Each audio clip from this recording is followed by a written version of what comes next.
राज्यात महायुतीने प्रचंड बहुमताने वाटचाल केलेली आहे। महाविकास आघाडीची एवढी धूळधाण उडाली आहे की विधानसभेत विरोधी पक्षनेतेही मिळताना मुश्किल बनत चालले आहेत। राज्यात महायुती 235, मविया 50, इतर 3 असा कल दिसत आहे। महायुतीच्या या जोरदार मुसंडीमध्ये 1-2 नाही तर ही 10 कारणे महत्त्वाची ठरली आहेत। ही कारणे नेमकी कोणती, चला जाणून घेऊया या व्हिडिओच्या माध्यमातून। पहिले कारण म्हणजे प्रभावी प्रचार यंत्रणा। लोकसभेला महायुतीला मोठा फटका मिळाला होता। संविधान बचावचा काँग्रेसने केलेला वार भाजपला वाचवता आला नाही, परंतु यापासून भाजपाने धडा घेतला आणि महाविकास आघाडीचे फेक नेरेटिव्ह कसे असते हे वारंवार सांगत जनतेत प्रचार सुरू केला होता। दुसरे कारण म्हणजे लाडकी बहीण योजना। मध्य प्रदेशमध्ये लोकप्रिय ठरलेली लाडकी बहीण योजना आणून महायुतीने महिलांमध्ये उत्साह आणला, एवढा की मोठ्या प्रमाणावर महिलांनी बाहेर पडत मतदान केले। मवियाने 3000 रुपये देण्याचे सांगितले तरी जे देत आहेत त्यांनी 2100 केल्याने महिलांनी त्यांच्यावर जास्त विश्वास दाखवला। तिसरे कारण म्हणजे एक है तो सेफ है याचा नारा। यूपीचे मुख्यमंत्री योगी आदित्यनाथ, पंतप्रधान मोदींनी एक है तो सेफ हेचा नारा दिला। त्यातच काँग्रेसला मुस्लिम संघटनांचे पाठिंब्याच्या अटीचे पत्र व्हायरल झाले। या लोकांचे नेत्यांसोबतचे फोटो व्हायरल झाले आणि हिंदुत्ववादी मते एक गठ्ठा महायुतीच्या बाजूने फिरली। जे मवियाच्या बाजूचे होते त्यांचेही मतपरिवर्तन झाले आणि त्यांचीही मते महायुतीकडे वळली। चौथे कारण म्हणजे ओबीसी एकजूट। लोकसभेला मराठा आरक्षणाचा फटका महायुतीला बसलेला, परंतु यामुळे सावध झालेल्या ओबीसींनी यावेळी मतांचे ध्रुवीकरण टाळले आणि सर्व ताकद भाजपाच्या बाजूने वळवली। याचा फायदा महायुतीला मोठ्या प्रमाणावर झाला। पाचवे कारण म्हणजे मराठा फॅक्टर न चालले।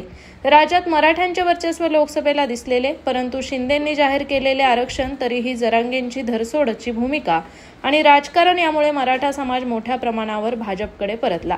जरांगे फॅक्टर पूर्णपणे निष्प्रभ ठरलेला आहे। यामुळे आता पुढे मराठा आरक्षणाचे काय होणार हा देखील मोठा प्रश्न मराठा आंदोलकांसमोर असणार आहे। सहावे कारण म्हणजे आरएसएसचा पाठिंबा। लोकसभेला अजित पवारांना सोबत घेतल्याचा फटका भाजपला बसला होता।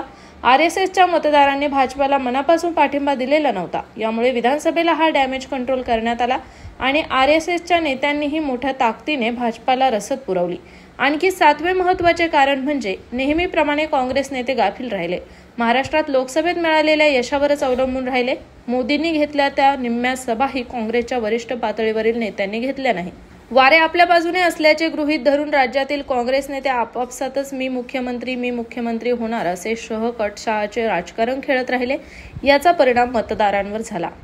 आठवे कारण म्हणजे उद्धव ठाकरेंना सहानुभूती होती। लोकसभेला ती दिसलीही होती, परंतु त्याच्या जोरावर उद्धव ठाकरेंनी ज्या जागा जिंकताही येणार नाहीत त्या जागांसाठी हट्ट धरला। प्रसंगी काँग्रेस सोबत वादंगही झाला। नाना पटोलेंना बाजूला करण्यात आले। कोकण पट्ट्यात उद्धव ठाकरे गटाचा सुपडा साफ होताना दिसत आहे। काँग्रेसचे माजी मुख्यमंत्री पृथ्वीराज चव्हाण यांनी देखील जिथे उमेदवार निवडून येऊ शकत नाही तिथे जर इतर पक्षांचे तगडे उमेदवार आहेत त्या जागांवर ठाकरेंनी उमेदवार दिले असे वक्तव्य केले होते। तसेच 10वे कारण म्हणजे या विधानसभा निवडणुकीत शरद पवारांकडे पाहिले जात होते। त्यांचे वय, ते करत असलेला संघर्ष आदी गोष्टी चर्चेत होत्या। अजित पवारांनी लोकसभेला थेट टीका करण्याची जी चूक केलेली ती टाळली होती। यामुळे शरद पवारांबद्दल असलेली सहानुभूती जवळजवळ ओसरली। काही भागापुरतीच मर्यादित राहिल्याने याचा फटकाही मवियाला बसला आहे। याचबरोबर महायुतीच्या वरिष्ठ नेत्यांनी स्थानिक नेते, उमेदवारांना आणि कार्यकर्त्यांना बळ दिले होते। महायुतीच्या सर्वच नेत्यांनी छोट्या छोट्या भागात जाऊनही सभा घेतल्या, लाडकी बहीण योजना, विविध प्रकल्प आदींचा जोरदार प्रचार केला।